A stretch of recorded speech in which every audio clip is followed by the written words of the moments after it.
Hopefully you can hear me. Hopefully I'm speaking loud enough because it's a little windy. But I just want to do a race car update on the Drift Wagon because it's no longer the Drift Wagon, you know what I mean? My car is right there, fully functional. Just not with a welded diff anymore. And I wanted to make this video because having a welded diff in my daily, well, it used to be my daily. When it had the welded diff, it sucked so much. I got a Honda, so now it's gonna be my daily again because it has the open diff. And I just wanted to make a video. 5 reasons why you probably shouldn't weld a diff in your daily.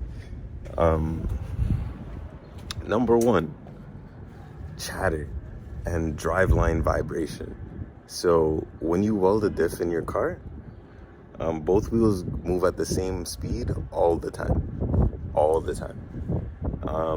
Like when you're turning, like I'm trying to make the sound, but you hear like you hear the tires like skipping. When you're in reverse, the skipping is like doubled. So it's like when you're taking off, if you drive manual like me, you have to put like extra throttle input. You have to give it a little bit more gas to take off because I guess it's fighting the fact that it has to like give both wheels 100% of the torque all the time. And that's not how differentials are supposed to work. But for racing applications, it's great. But that's the thing, it's your daily. You're not racing 100% of the time. So why do you need, exactly, let's just say it like that. So the welded diff added a lot of stress on my drivetrain components. Axles, I'm glad I'm outside. I could show you. This is actually my axle graveyard. I've gone through a lot more than those. I'm probably on my 6th, 7th set of axles. 7 set of axles, bro. 7. Ridiculous. So that's 14 axles. Each axle on average is like $80. Do the math. It's a lot of money.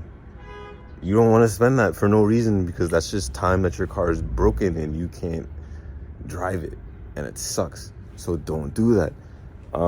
Number 3, I wanted to show you.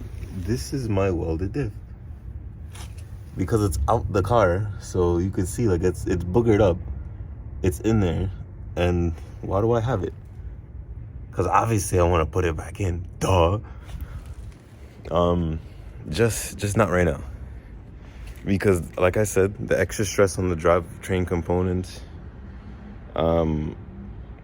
it just showed me that all my bushings are ass. They're trash. They haven't been changed in 20 years for good reason. And when you put all that extra stress from the diff, yeah, everything just goes jiggly. So until that stuff is changed, this bad boy can't go in my car because it just keeps breaking everything. Yeah. I don't know what number I'm on. Let's just go with number 4. Comfort, drivability. It really wasn't that bad on the highway. I could barely tell I had a welded diff. Driving around town and in parking lots, everybody's looking at you like, yo, this guy's car is broken. And it's funny.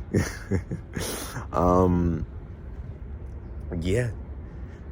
And number 5, it was just, I don't know. I didn't even think I had 5 reasons. Just don't do it to your daily, bro. Just don't do it. Unless you have a newer car with all the solid bushings or poly bushings, like diff and subframe bushings, you should be good to go. Number 4, I did change my gear ratio as well. So I learned a very valuable lesson that I want to take forward and pass it on to you guys. Make one change to your car at a time. Just one. So I was changing the gear ratio and I put a welded diff. I couldn't tell if it was the extra torque from the smaller gear ratio and the welded diff. I think together just made it a monster or a nightmare for my axles. So this diff that I showed you, this is my original 2.91 gear ratio, but it's welded. So it's the same gear ratio I have in the car. So I think it's gonna add some less stress, which is why I plan on putting it back. And I know this video is all over the place, but I just want to share my experience having a welded diff in my car. It's not like I'm breaking axles every day, but when I try to use the welded diff for what I put it in for, slide around, do some donuts in a parking lot at night, like it works. Like it worked, kinda. Just make sure you get a good alignment. Don't dump the clutch at 7,000 RPM because you're not in a race car. Because I used to do that all the time, and it will hold 1, 2, and then the third one just boom. Or like first to second shifts. If I'm sliding from first and I'll go in a second and get back on the power, or just snap the axles. So it's not the welded diff's fault, but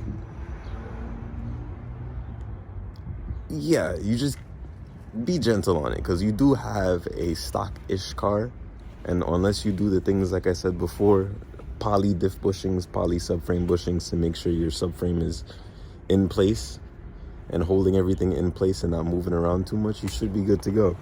So this is just an update on my E39 drift wagon. Now it's just the family wagon, the dad wagon. I'm leaning more towards autocross, so I'm just gonna get the suspension all set up and go to some track days with this stock motor.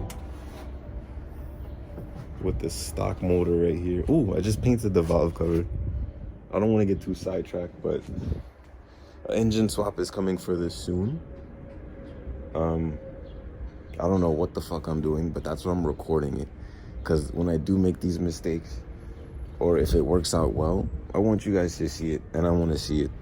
Because I be doing some unbelievable shit sometimes, and it's time to get it on camera. Yeah, thanks for tuning in. Like and subscribe. Hopefully trying to get to 1,000 subscribers by June. So I think we could do it. I just got to stay motivated and give you guys more content. Yeah, and if you're a BMW guy, just give it a like, because, you know, I'm in the club.